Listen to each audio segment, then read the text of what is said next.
limits. So I have a slide in there on background subtraction. I'm going to skip through that, skip that slide just in the interest of time, and move to this slide. So I think I just skipped one maybe in your packet. There's John. That was the last time I saw him was at AGU, so he looked pretty hale and hearty there, but unfortunately had a lung disease that progressed very quickly, and we lost him. But I put this up because this is a figure that shows time of publication and the size of samples, and really it's his work in the mid 80s and then subsequent in the 90s with Don Merritt that really pushed us down to the kinds of sample sizes that we run today. And I want to share with you some thinking about what limits our ability to go to the lowest possible amount of material in a measurement. And one of the limits is called shot noise. And I always thought it was like shot out of a musket, like randomness of particles, but that's not it. It's actually a guy named Walter Schottky who developed this idea, like, oh no. So was working with vacuum tubes, and he recognized that whenever you have a flow of ions or electrons, they're individual particles, and there's a stochastic nature to that flow of them, right? It's different than, this is where the analogy with water and electronics begins to break down, because water is a continuously flowing medium, and we're actually moving individual points or particles. And so when you do a mass analysis, a scan across the mass range, and you can see as you move up into a mass, there's a lot of ions, but there's also this noise. And that noise is the variability in the arrival of the ions as a function of time. So sometimes more, sometimes a little less, and it has to do with that, the fact that you're flowing particles. And so that's the shot noise. And that ultimately, because this is variability over a signal, so you can think of this as the noise and this is the signal. When we talk about signal to noise, we're ultimately limited in our measurements by that noise. So the shot noise limit is this stochastic limit to our precision.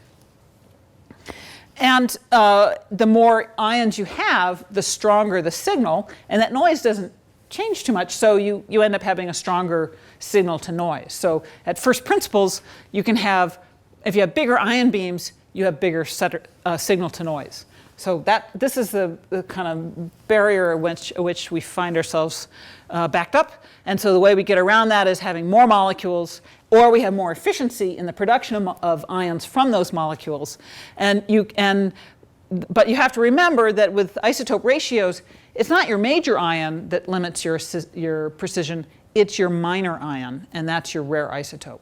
And some rare isotopes are more rare than others, and so the shot noise limit really varies with the isotope ratio of the material. Deuterium has very low abundance naturally, so it really imposes a limit, whereas the carbon, it's 1%, right? It's carbon-13. So shot noise limits on precision are a function of sample size and the ratio, and the efficiency of your source, and just how many ions you can get to the collector. There's a second kind of noise called Johnson noise, I suppose named after Johnson, kind of a theme here, and that's in the amplifier. And you remember in our Faraday cup, we have an amplifier with a high ohm resistor that takes this little nanoamp signal and converts it into volts. And these are big resistors. They're so big that if you touch them and leave fingerprints on them, it changes their resistive properties.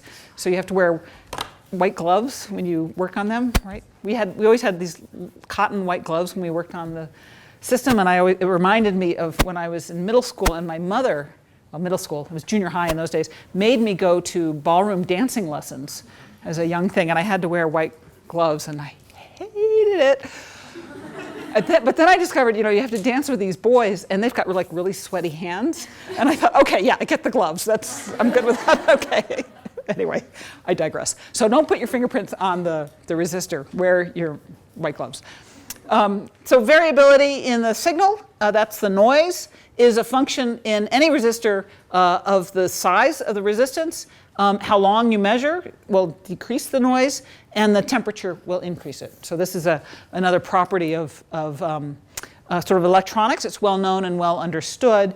It is the other limit on what we are trying to do. So this is a diagram that John put together a long time ago that really explains these limits. The upper limit is shot noise here. This is signal to noise on the vertical, and this is the signal, or the number of ions coming in on the horizontal axis. So you have that limit, and the Johnson noise kind of comes in and approaches that as you get to higher signals.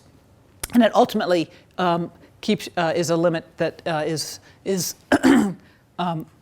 keeping you from having good signal to noise. Sorry. So John and Dawn Merritt, who is one of his PhD students, did some work. They really tried to see how far you could go with these two kinds of limits on our precision. And this is some of Dawn's data, which they published. It was in her thesis, and it was published in '94, where these are now not nanomoles, but picomoles of carbon. And the dashed lines here are 5 times the shot noise limit. So that accounts for all the other little bits of uncertainty that can get into your measurement. And they were working almost within that 5-fold limit at less than 100 picomoles. So that's about as low as we can go, is those shot noise limits. All right, about 8 minutes. So we'll introduce another famous scientist. Anybody know who he is? Data, right? Data. True to my nerdy roots here. So I just want to talk a little bit about handling this noise problem of how do we propagate uncertainty in our measurements. And as scientists sitting in the room, you think about uncertainty, and you know your statistics. There we are. And you are probably used to thinking about it in terms of the population that you're measuring, right?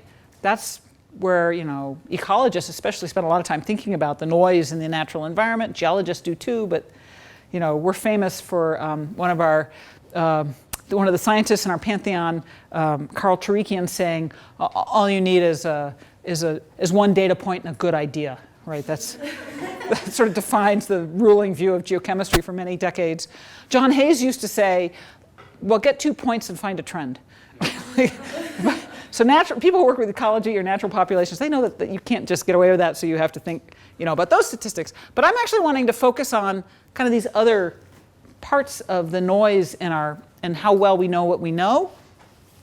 And I've just described for you the analytical limit, so I won't go through that again. But I want to focus now on these other pieces. And when you make a measurement, you put those ions in your collector and then do your calculations. There's actually a whole lot of other pieces that are a part of that measurement that have uncertainty with them that isn't often appreciated or even incorporated in the published literature. So I want you to be, again, empowered by knowledge to make sure you appreciate what uncertainty you really have. And one of the things that is in hydrogen measurements, I don't think it's very often incorporated, is uncertainty in the slope of the correction from H3 ions. That's an important one. We define our scales using standards, and so those involve measurements, and those have uncertainty to them. We make linearity corrections on the ion source based on measuring, different concentrations and seeing how we do. That has uncertainty in it, and so on and so forth, the background correction and so forth. So Data would want us all to remember that there's a difference between precision and accuracy, and that I'm losing my. Sorry, Jim, I'm running through your pointers. Oh, sorry, got it. Okay, so that one. So here is the different. The precision is the uncertainty, the realm of which we are not quite sure of the actual value, and then the accuracy is how it compares to a reference value. We're pretty good at this part with the dual inlet sort of heritage to our measurements. They're all differential measurements, but we also need to kind of understand the uncertainty here. And actually, if this was drawn properly, there would be a window of uncertainty on that knowledge as well, right? So all of this has some uncertainty. And we can handle this. None of this is new. It's been in analytical fields for a long time. And we use measures of precision such as the standard deviation of our measured values. And then many authors would like to make that look smaller by dividing it by square root of the number of observations, so the square root of n. And that's the standard deviation of the mean. In all of these cases, and particularly for this one, the value it's really not meaningful unless your population of measurements is greater than n, or greater than 10. So if you run 2 samples and take the standard deviation off of 2 sample measurements, that's not very meaningful. So we need better ways to represent our uncertainty.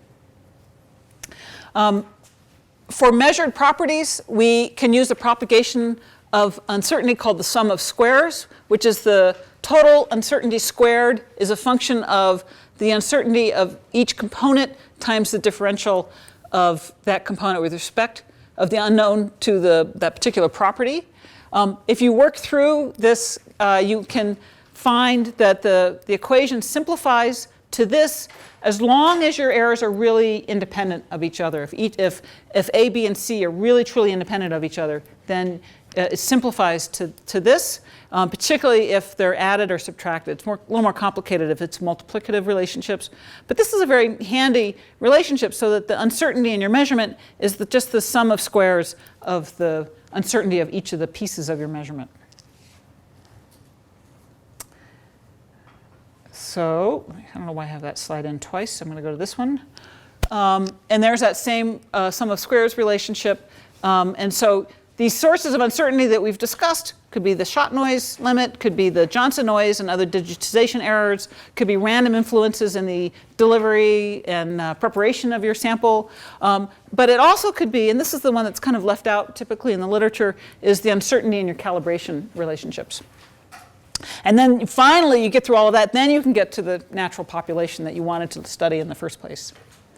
So it's just about 10, so I'm going to just show you these and not go through them in detail. But this is from a paper that Pulsar and D'Andrea published 2 years ago now in Geochemica, Cosmochemica Acta, where they worked through the propagation of uncertainty for the problem of measuring deuterium on organic compounds. And they are looking at what's known and what's measured and what's calculated and how each of these relationships has to have some propagation of uncertainty. So you have a calibration standard that you measure your sample. Your calibration standard is known because you paid money to buy it or buy something that was verified and you verified your standard to it. So you've got that known, and then you can calibrate your ref gas, your reference gas, and then you can calculate from your reference gas, from the measured property, the actual sample composition. But it gets more complicated when you have down here in the lower figure, you have your standard and your measurement of the standard and the measurement of your sample. But now in this case, we've actually added some elements to that, or atoms to that sample, because we're derivatizing it for gas chromatography. Well, now we have to know what that is, and we have to make that correction. You see the arrows turns into a nest. And all of that can be handled with these propagation of uncertainty tools. And what's nice is the Pulsar, so Billy and Pradika have put this up on a spreadsheet, which you can check out and use. Go to their paper, and then there's a website where you can download just an Excel spreadsheet where you can put your measurements in, and it'll help you walk you through these calculations. It's designed for deuterium. We actually have modified the spreadsheet for carbon as well. So you can use it for any element that you want. Just be mindful of what steps are necessary for your element that may or may not be present in the deuterium measurement. So we're at the end of the lecture for this part of the morning, and I'll just leave you with this quote from Mark Twain, that education is the path from cocky ignorance to miserable uncertainty. And I will leave you in miserable uncertainty. So, thank you.